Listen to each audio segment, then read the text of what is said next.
اس کائنات میں ہونے والا پہلا جرم تکبر ہے۔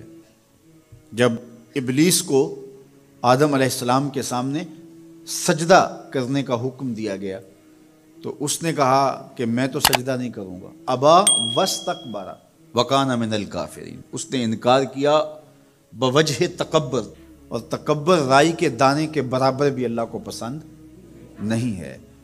اور قیامت کے دن جب لوگ سور اسرافیل سے آغوش موت میں ہوں گے تو اللہ تعالیٰ جل شانہ لوگوں سے خطاب کرے گا، تو اس میں ایک جملہ یہ ہوگا، این المتکبرون، تکبر کرنے والے کہاں ہیں؟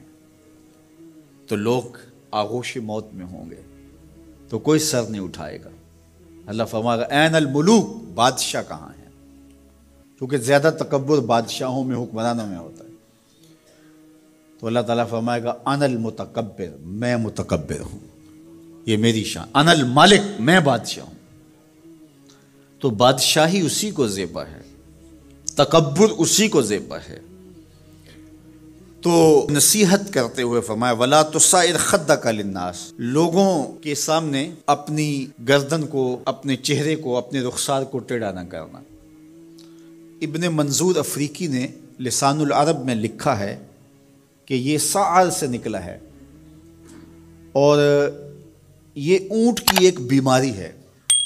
جس طرح بندوں کو لقوہ ہو جاتا ہے، اس کا منہ ٹیڑھا ہو جاتا ہے، تو اونٹ کو ایک بیماری لگتی ہے، تو جب وہ بیماری اس کو لگ جائے تو اس کی گردن ٹیڑھی ہو جاتی۔ تو عرب کے محاورے کے مطابق قرآن نازل ہوا ہے، تو اشارہ کیا کہ جس طرح اونٹ کی گردن ٹیڑھی ہو جاتی ہے تو تکبر کی وجہ سے تمہارا چہرہ بھی ٹیڑھا نہ ہو جائے۔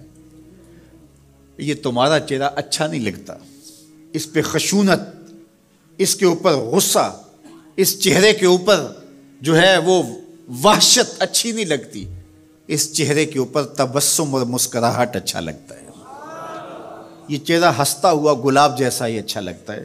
تو اپنے رخسار کو ٹیڑھا نہ کرو، اپنے لہجوں کو خوبصورت بناؤ، آنے والے سے خندہ پیشانی سے ملو، اور لوگوں کے ساتھ تمہارے رویوں کی خوبصورتی تمہارے چہروں سے دکھائی دے۔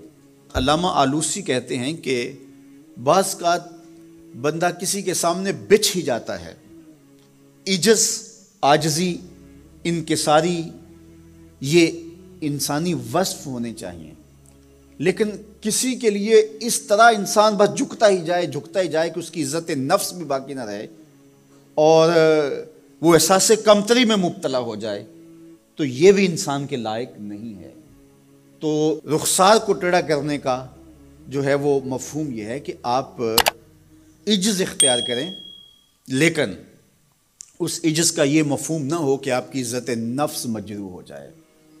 حکام کے سامنے، شہنشاہوں کے سامنے، بادشاہوں کے سامنے کچھ لوگوں کے رویے اس قدر ہوتے ہیں کہ ان کی غلامانہ ذہنیت ان کے عمل سے، ان کے رویوں سے اور ان کے انداز ملاقات سے ٹپکتی ہے۔ تو جب آپ کسی سے عجز کے ساتھ، محبت کے ساتھ پیش آتے ہیں تو وہ اپنی جگہ، لیکن اس کے اندر تجاوز ایسا نہ ہو کہ آپ کا رخسار ٹیڑھا ہو جائے۔ مطلب کیا ہے کہ آپ حد سے نیچے گر جائیں اور اپنی خودی کو بھی بیچ ڈالیں، تو اس سے بھی منع کیا گیا ہے۔ تو ان دونوں کے درمیان بیلنس رکھیں، تکبر میں بھی مبتلا نہ ہونے پائیں اور احساس کمتری میں، اور ایسا عجز جو آپ کی خودداری کو بہا کے لے جائے اس میں بھی مبتلا نہ ہونے پائیں۔ وقار کے ساتھ، ادب کے ساتھ، محبت کے ساتھ لوگوں کے ساتھ پیش آئیں۔